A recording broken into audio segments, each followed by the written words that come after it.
Here with Patrick MacManus to talk a little Marco Polo. Now, when I first heard Marco Polo, I'm like, man, there is going to be such a pressure on these guys to live up to the history. Was that a pressure going into the show? Honestly, it really wasn't because there's a great, and you're going to probably hear this quite a bit. There on Polo's deathbed, he was asked because a lot of people didn't believe what happened. He was asked, "You can confess now that everything you said was a lie," and he said, and his only confession was, "I can only confess that I've told half of what I actually saw." And so, what's amazing about the show, and specifically about John Fusco's vision of it, the creator of it, is that we're taking these kind of big milestones of Marco Polo's life and the books and the travels of Marco Polo that he wrote, and then we get to kind of fill in the blanks a little bit because we're given that creative freedom. And so we are absolutely holding true to the big flag posts of it, but we are having fun and amping up some of the drama and the romance and the action and the adventure, and all of that is stuff that we get to play with. It's fun. I was just going to ask you that, like the adaptation from the story to the screen. Can you talk a little bit more about that? Like how much of it is like actual history and how much of it is like, oh, okay, we need a hot chick here. Let's get one in here. Well, first of all, I assume that historically there were hot chicks, so I have to assume that. But taking that aside, the main thrust of the first season is Kublai's attempt to take over Shenyang, and to conquer the Song dynasty, which was something that Mongols before him, Mungke, Chinggis, everybody was trying to accomplish that task. So historically, in the first season, that arc of the story is absolutely true. Jessadao, Mei Lin, all of Kublai's central figures are all historically accurate. Then, in terms of filling in the romance and some of the intrigue, we only had so much to work off of, obviously from not just Marco Polo's travels, but from historical documents. And so in those cases, we filled in those blanks. But absolutely, the main tentpoles of the season that you see is historically accurate. There are so many themes: sex, drama, power, intrigue, betrayal. Would you say that there's one that's dominant, or is it just a melting pot of like everything we love about drama?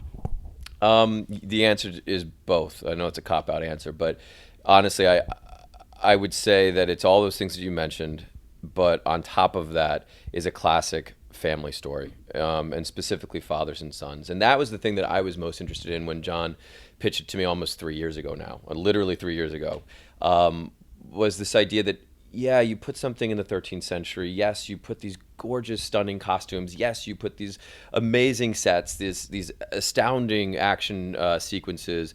But when you boil it down into the DNA for an audience, they want to be able to feel a connection to it. And that is ultimately about a young man who is desperately seeking a father figure. And he's caught between not just two worlds, but literally two men. This mythic figure that he had created in his head of who his father was, because he never knew his father for his first 17 years, and then this man who ultimately, historically, Marco kind of fell in love with, Kublai. People talk about the fact that Marco raises the actual stature of this man in his writings by saying he was astoundingly beautiful and charming, and historically, if you look at the paintings, he wasn't exactly the most charming, beautiful person on the planet. So we're telling ultimately multiple love stories, both in terms of, as you mentioned, the sex and romance that people are used to seeing, but also a love story between a son seeking a father, and that I think is the thing that audiences are going to most respond to in the end. Why do you think audiences are so compelled by father and son stories? I mean, obviously, there's like Marco and his dad, then the surrogate relationship between him and Kublai, the whole family idea in general with Jia and Mei. Why are people so into this whole like concept of family and the drama that comes with it? Do we just, need a better family life? I don't know. How's your family? Everything's okay? My family's got some drama. I think that, I think that everybody connects to the fact that we have. I come from a relatively large family, and each of us have our individual personalities and these little picadillos that we can pick apart in these individual fights. And whether it be today in America is Thanksgiving, I imagine that my family is fighting more than they're eating right now. And I feel like you connect to the fact that there's inherent conflict but you're forced to love them. In terms of fathers and sons, there's a line that's in the first season where it says that sons, Biamba says to who's the bastard son of Kublai Khan, says to Marco, sons are destined to disappoint their fathers and fathers their sons. And I feel like that it's not just men, it's mothers and daughters, it's brothers and sisters, it's that idea that we are forced to love these people that we grow up with, but we may not necessarily like them, or vice versa. I think that that's a very elemental part of being a human are these relationships, both the good and the bad, I think. You know, the show is pretty racy. I mean, I'm thinking of the House of Five Desires and the violence. Is there a freedom when you produce the show for Netflix where you don't have the conventional broadcast stuff? Like you can get away with a lot more things on a streaming service like Netflix? The answer is yes. However, and this is going to sound like a stock answer, but I mean it. We took great care in our series that anytime that there was nudity, anytime that there was sex, it was absolutely driven by story and character. And I think that when the audiences actually tune in to watch, they'll see that we get to a point where that's no longer part of the story, and so we don't ever force that issue. And so, yes, the answer is absolutely. That is a part of our world. Netflix has given us great creative freedom well beyond just the sex and the race. I mean, quite frankly, I've been doing this since 1999. I think I started in this business, and I've never had such true creative partners as Netflix. They never try to put their stamp on it, and anytime that they give you a note, it's something it's an honest choice. You may not agree with it, you may not want to go that route, but it's a choice. And so I feel like they've given us this freedom that I unfortunately, I hope they'll keep me in their family for a while, because I would love to be able to finish my career with them. But yeah, I think that as you continue to watch too, you'll see that specifically the sex and the race is something that is absolutely pinpointed in the story. You know, the show is so international. Venice, Kazakhstan, Malaysia. Yeah. You had a construction crew of 400, an art department of 160. Do you think that there's a symmetry in the sense that the show is so international, and Marco Polo himself was a pioneer of globalization? So it kind of works out pretty well, right? I think that you're spot on. We had 27 different nationalities working on the cast and crew, and I think there was no other way to tell this story, as you just said, but to be surrounded by people from all over the world. And it was really amazing to hear the different languages. I mean, it sounds, I'm sorry, it sounds cheesy, but it was almost an honor, really, to be listening to all of these different languages and learning about all these different cultures and seeing these cultures and come together over lunches or over drinks at the end of a day.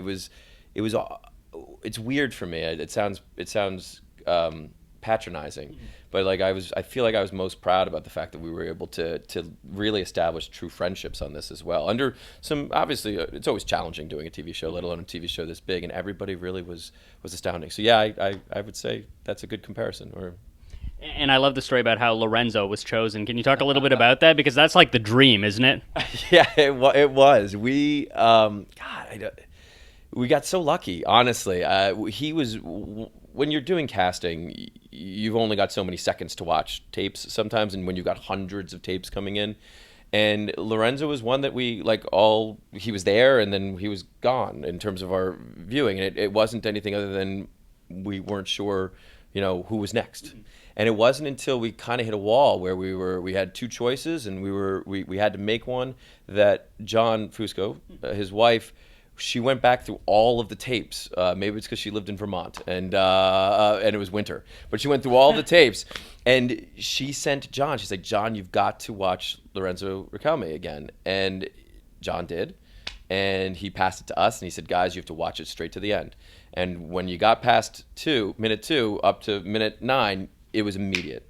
It was just immediate. We knew, and we flew him out immediately, and we met him. And I remember all of us, Dan Minahan, who was one of our EPs, John and I, we sat around a table and we said, "That's it." Like he was still auditioning, and we were like, "That's it. He's the one." There was just this soul to him that it's hard to put your finger on. But I think when people watch it, when audiences watch it, they're going to fall in love with him. And the actors do all their own stunts, right, for the most part? For the most part, yeah, absolutely. We had a spectacular stunt team led by Brett Chan, who got them trained, who got them in fighting shape. I will say this. I took one of their training courses for approximately 3 minutes before I decided that I was done with it. But yeah, I mean, everything from archery to horseback riding to the stunt sequences, we absolutely took people, put in our stunt guys when things got a little too hairy. But I would say 85% of it is they're doing their own stuff. Olivia is spectacular. I mean, one of her sequences I feel like people are going to be talking about from the pilot. People are going to be talking about for many years to come, I think, and that was all her. And finally, why should people watch Marco Polo? I think that if anybody is ultimately connected to epic, sweeping, romantic action-adventure shows, that's one reason.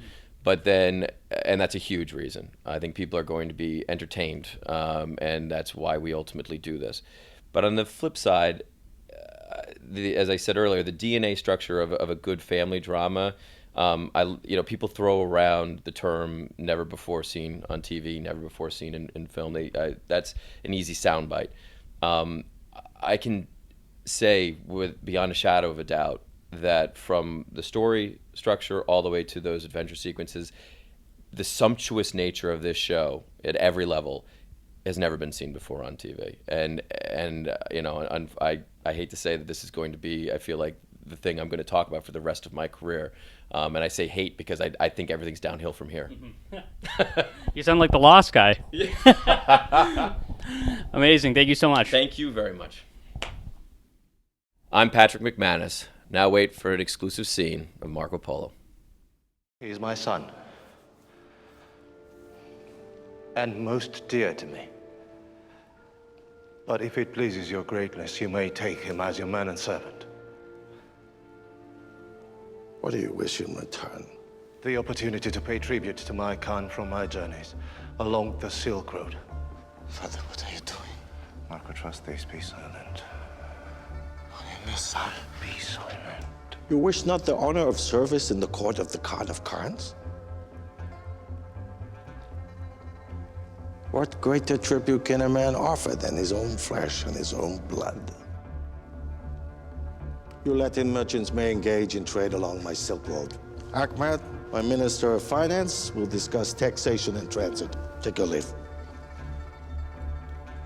Marco, you have to trust me. Father! This will not be forever. Don't do this. We will secure the trade routes and be back for you.